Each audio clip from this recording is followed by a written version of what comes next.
Morning, and thank you for your very warm welcome, and thank you for inviting the Leprosy Mission to come and speak with you. Is that it on? It's on. Good. Okay.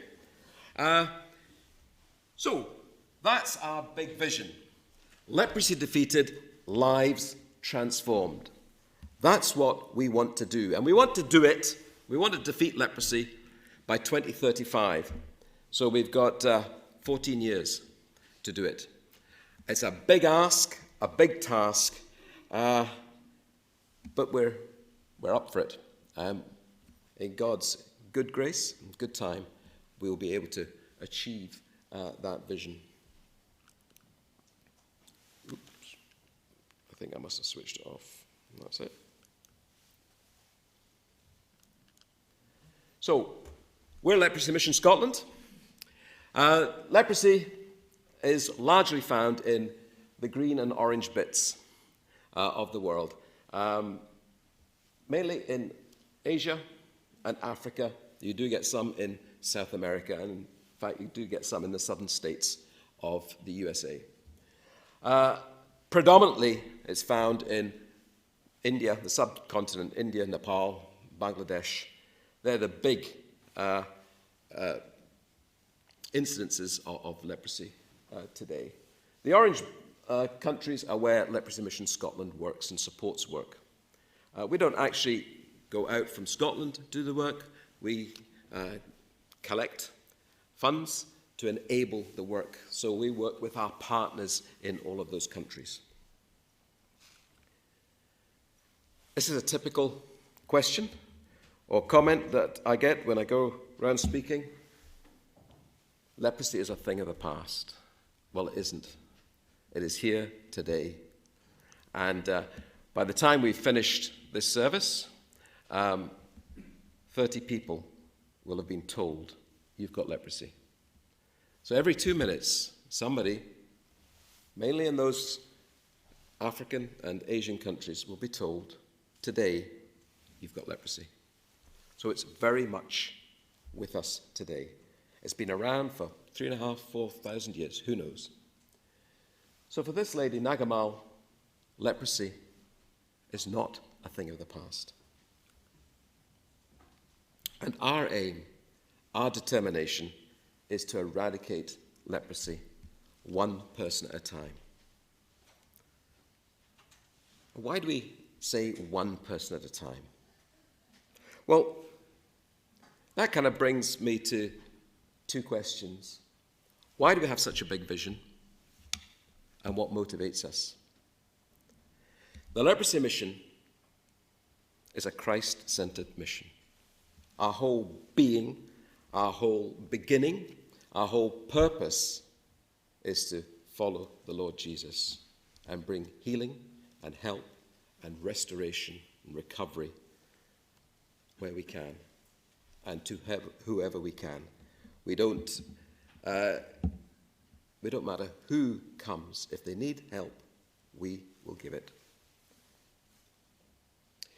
But I think this little story, or these two little stories from Mark's Gospel, will illustrate, I hope, why we do what we do.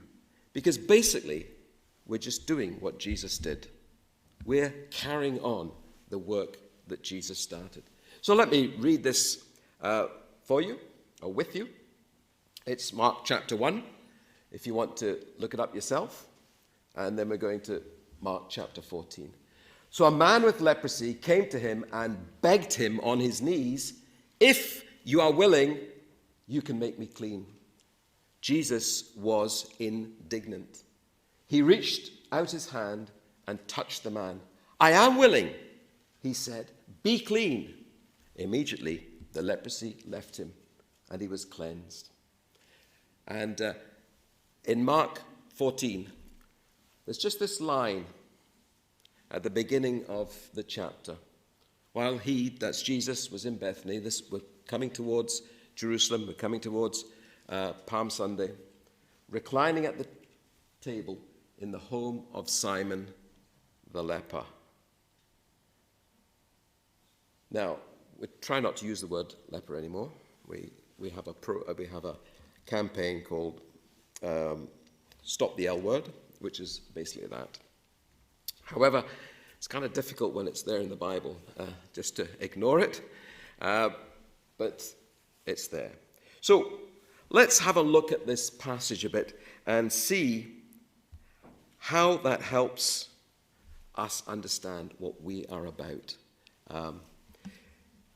So the first thing to notice is a man with leprosy came to him. Now, in those days, the custom was that if you had leprosy, you had to stay at least 2 meters, does that sound familiar, away from everybody else.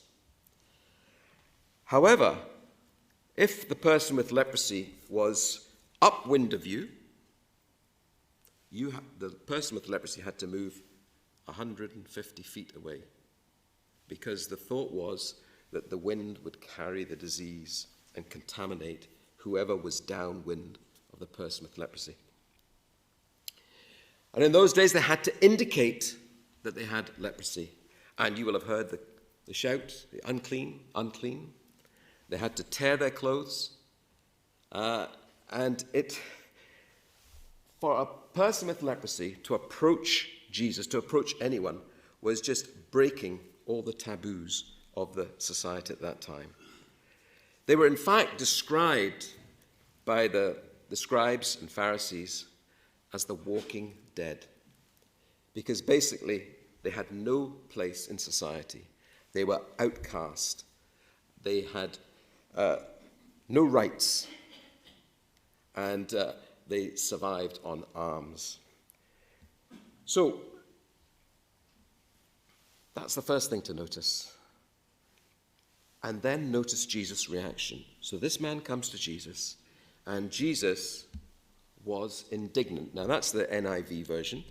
If you look in other versions, it will probably say Jesus was full of compassion or Jesus was full of pity. However, Jesus was indignant is in fact comes from one of the earlier documents when the text was first written. So indignant is in fact in the earlier documents. So it's a more reliable interpretation of Jesus' reaction. And why was Jesus indignant? Or in fact, some have angry. Why was he angry? Why was he indignant? Well, because he saw the man whose whole body was ravaged by a disease. He saw a man who had been excluded from family, from community, from temple, from synagogue. He saw a man who was utterly lonely and who was humiliated.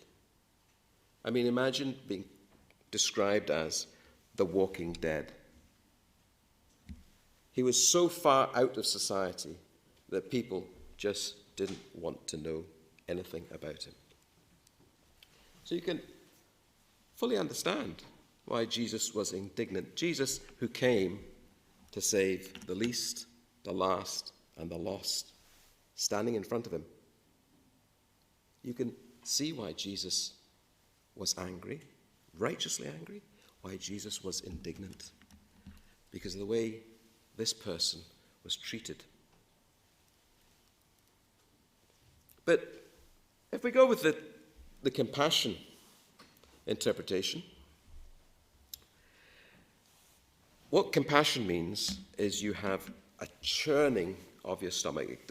The Greek refers to the stomach, and the stomach churns because of what you see in front of you. Churns with pity, and then you do something.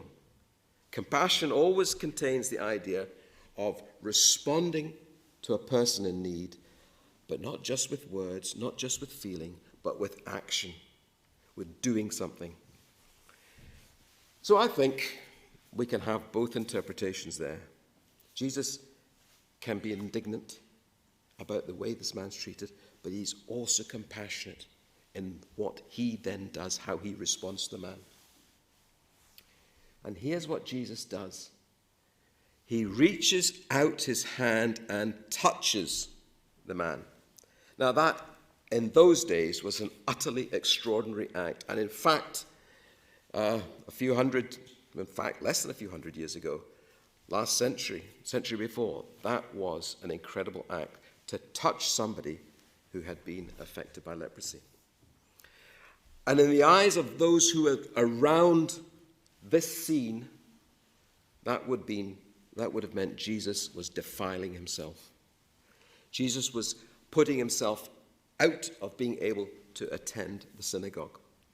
It was an act that was disgraceful in the eyes of many, to touch somebody who had been so treated by society. And often the thought was, this was God's work because this man had sinned. But Jesus reaches out, and he doesn't just do a wee tap, a wee touch. The whole sense of that word, touched, is that he reached out and grasped the man. Now, that would just be absolutely amazing to those who watched. And that sort of got me thinking about the power of Jesus' touch. And if you go through the Gospels, so often Jesus touches Jairus' daughter. He touches the men born blind. He touches. And with his touch, he brings healing and he brings restoration.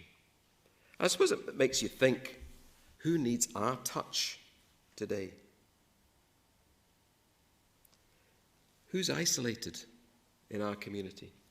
Who's marginalized? Who's unloved? Who's unwanted? Who needs the compassion of Jesus? Maybe even the indignation of Jesus demonstrated through us. You know, Jesus says in the end of Matthew 25, he's talking about when his followers, his disciples, when you gave me something to drink, you gave me something to eat, you gave me clothes because I was naked. And they said, when did we do this? And Jesus says, when you do it to the least of these. So when we reach out to people in our community who are out beyond the pale, we're doing what Jesus said. We're doing what he would have done. We're reaching out and touching with the love and the compassion and the care of Jesus. Well, the next thing I want you to notice is verse 42. Immediate effect. The leprosy left him. He was cleansed. When Jesus touches you, the effect is immediate. And I think we've all experienced that, haven't we? When we met Jesus, or Jesus met us for the first time, he changed us. He made us new. And we rejoice in that. And earlier on, we were giving thanks to the God who heals, who restores, who saves, who has that extraordinary ability to turn lives upside down and make them new. And then, if you go on, and I didn't have enough on my slide to do this, if you go on in that chapter, Jesus tells him, I'll just read it for you. See that you don't tell this to anyone, but go, show yourself to the priest and offer the sacrifices that Moses commanded for your cleansing as a testimony to them. What did he do? Verse 45. Instead, he went out and began to talk freely, spreading the news. As a result, Jesus could no longer enter a town openly, but stayed outside in lonely places. He couldn't stop talking about it. And hopefully that's the same with us. When Jesus touches us, we can't stop talking about it. We want to let everybody know. And it's interesting, isn't it? The man is told, don't tell anybody, and he goes and tells everybody. And Jesus, at the end of Matthew, says, go and tell everybody. And sometimes we tell nobody. And then if we go to chapter 14. Now, this is speculation. Maybe this was the man from chapter 1 who is now being restored, accepted, included in society, and giving back hospitality to Jesus. Now, I said that's speculation, but maybe. Because that's what Jesus wants to do to us. That's for us. That's what we, as Leprosy Mission, want to do for those affected by leprosy. We want to restore them, heal them, and restore them. We can't heal like Jesus. Jesus heals and bang, that's it. We can stop the disease in people's bodies. We can restore function through surgery. We can help them get back into being economic providers. We can help them to get back into society. But we can't do what Jesus did. When he heals, it's perfect. People affected by leprosy, although we have worked with them, they still have the marks of the disease. And you'll see some of those in a little way. So that's, I think, why we do what we do. Because we are centered in Jesus and we're doing what he did. We're following him. So let me take you, just well, I'm not going by that clock at the back. This is our big plan to eradicate leprosy. You've got to spot it first. You've got to find it. You've got to treat it, and then you'll stop it. And this is what we try and do. Spot the disease early, and if you do that, you prevent the disability that leprosy can cause. And you can also stop it going on to other people. That's the first step in our plan, in our vision. I want to tell you about this wee guy. I'm going to tell you about two wee guys, two wee boys in Dhaka in Bangladesh. This is Rabi. Rabi, until the age of 6, loved playing his favorite game, which was cricket. He was diagnosed with leprosy at age 6. As soon as he was diagnosed, his father threw him and his mum out of the house. And that is not uncommon. There is still a huge fear of leprosy today. There is a huge stigma associated with leprosy. In fact, we know of cases where children are refused entry into school, not because they've got leprosy, not because their parents have got leprosy, but because their grandparents had leprosy. And it's still in the mind of the community. So here's Rabi and Mum thrown out of house. They're living in a tin shack in Dhaka, in one of the slums in Dhaka.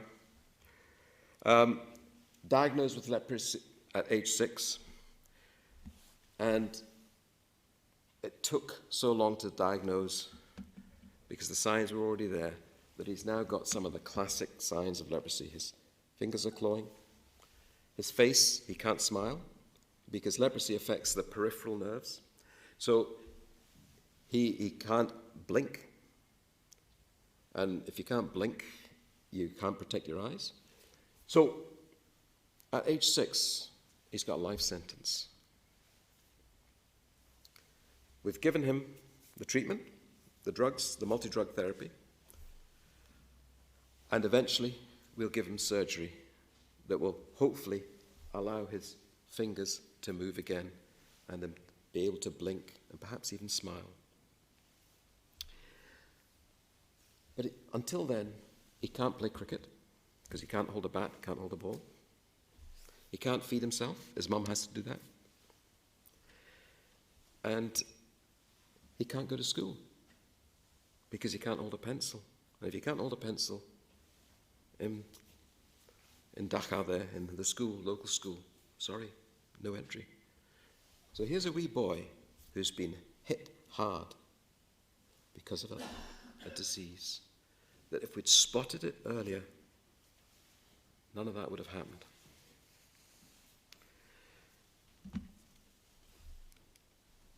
But this is Abish. He's 9. Rabbi, the first wee lad, is the same age now. He was diagnosed a few years ago. So this is Abish. Abish came to one of our clinics in Dhaka with a patch on his calf that had lost sensation, and that's a classic sign of leprosy. Patches on the skin that have got no sensation. But we got him early. We got him as soon as that patch appeared. So he's had the drug treatment. So he's no longer going to transmit. He's no longer got leprosy. And we will keep monitoring him for as long as he wants to be monitored. We'll go through life with him just to ensure that the disease hasn't done anything long term. But look at the difference. A wee boy who can run, who can play cricket, who can do all the things that wee boys normally do. But we spotted it early. And that's the key to dealing with this disease. The sad thing about leprosy is that it can be in your body for 10, 20 years before it actually manifests itself. It's a very slow-growing bacteria. And it's a bacteria that's similar to TB. Some of you may have come across TB in your early years. It would have been in Dundee, I'm sure. TB nurses who went round, making sure that people who had the disease got the right treatment. So, 2 wee boys, but what a difference in outcome. And here's the sad thing. What does Rabbi want to be when he grows up? He wants to be a doctor. And he wants to be a doctor to help people like him.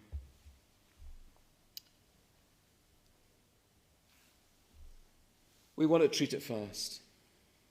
It can be cured. This is how we cure people of leprosy. We give them a sachet of daily drugs, daily antibiotics. The drugs are free from the company. We just have to get them to the people. And we need to work fast.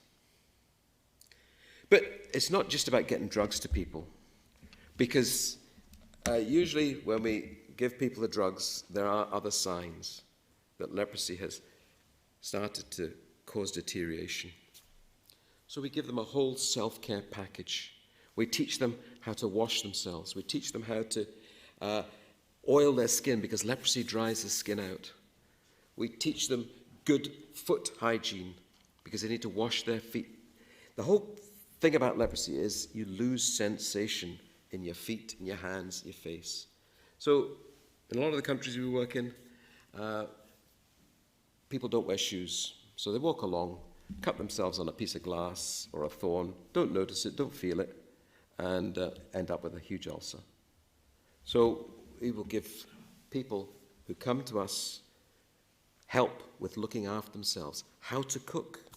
Because one of the things that people with leprosy do, they've got no feeling in there, pick up a hot pot and bang, you've got 3rd-degree burns. So we give a whole package, not just drugs. And part of that is how to look after yourself, how to take care of yourself. We give them shoes, special shoes, so they don't cut their feet.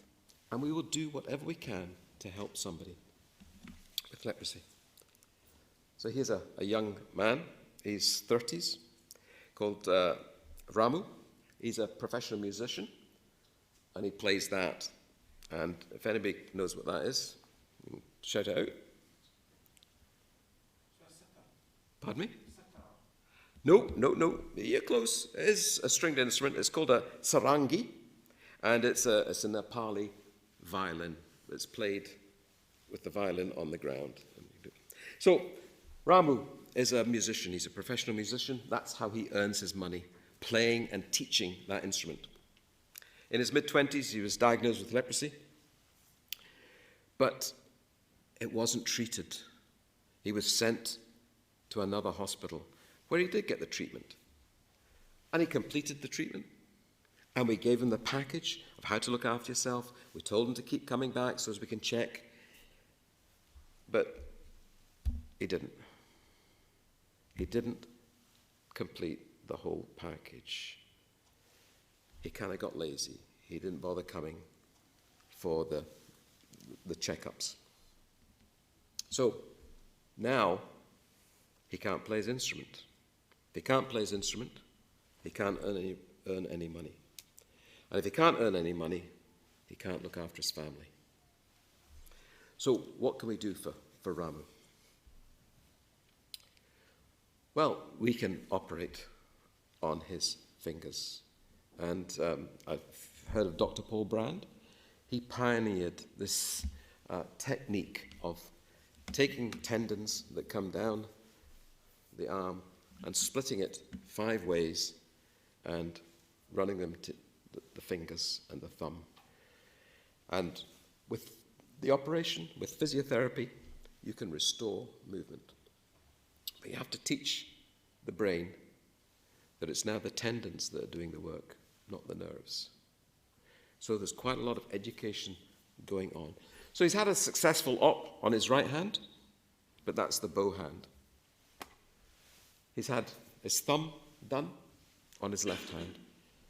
But the big thing is the operations that will be needed for these fingers, because this is where you play, really, isn't it? This is how you create notes. So we're hoping that he will be able to fully get back movement, so he'll be able to earn his money again. So that's a way we heal and help. But we can stop the disease spreading. We can heal people, restore movement, restore function. But here's something else we've got to do. We've got to stop the fear. We've got to stop the discrimination. We've got to stop the poverty. Because along with leprosy, more than any other disease I can think of, is discrimination and stigma. Here's Iggy.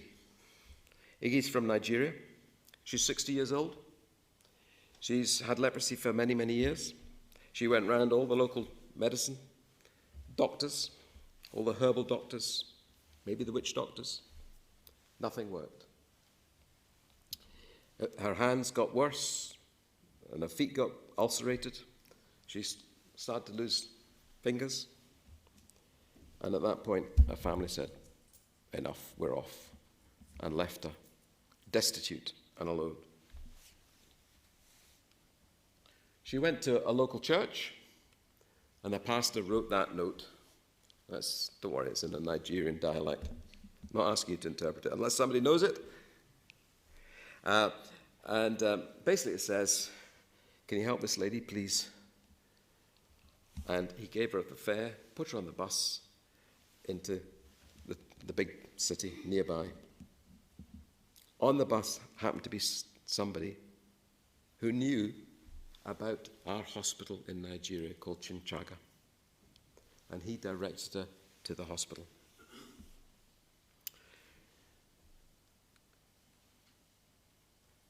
And she now has had the treatment.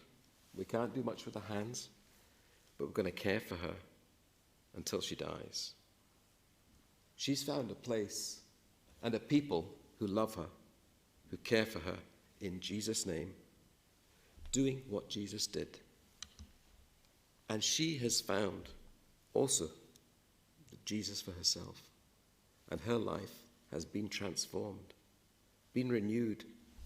Not a body, that's still to come, but she has found a new peace that she never had before, and a new community who really care for her. So that's our plan. We want to spot it, we want to treat it, and we want to stop it. That's our big goal over the next 14 years. What can you do? How can you help? We guys like Rabbi. You can give.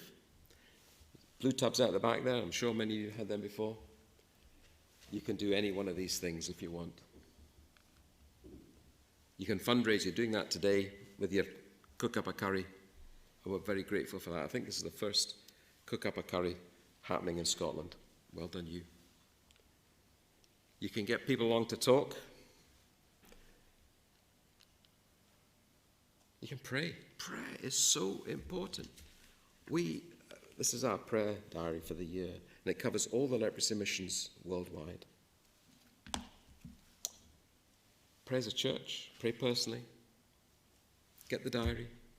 You can get an email, a weekly email as well, to pray. So 3 things you and I can do. We can give.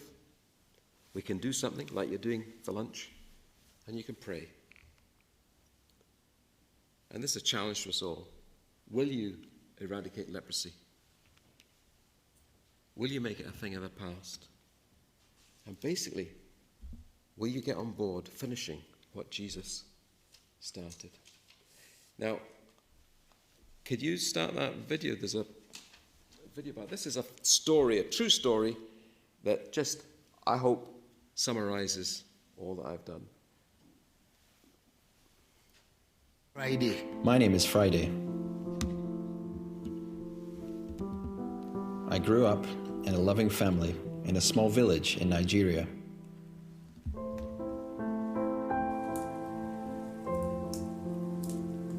I lived with my brothers and sisters and my parents. We had a good life. We were surrounded by friends in our village, and I was safe and well. But when I was 11, everything changed.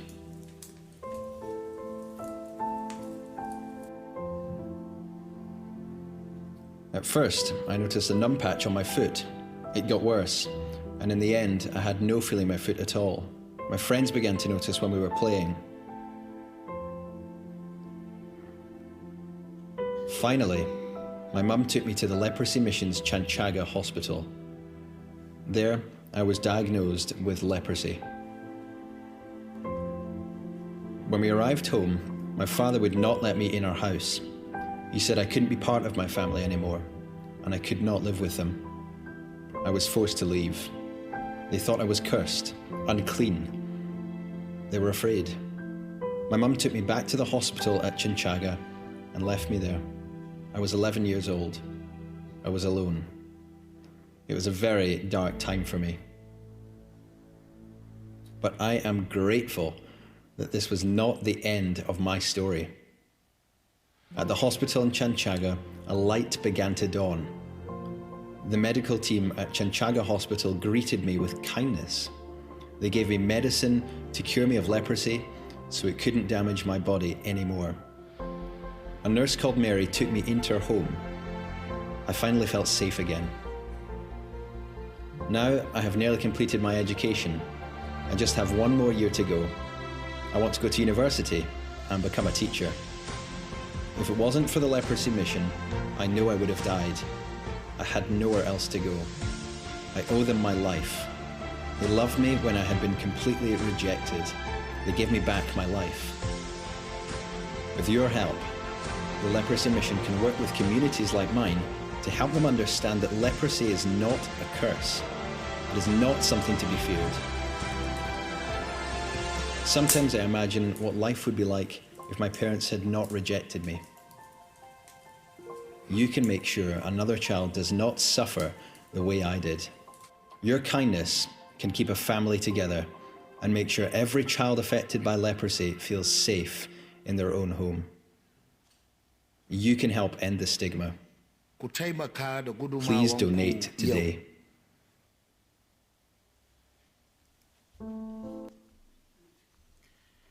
Sadly, that story is too often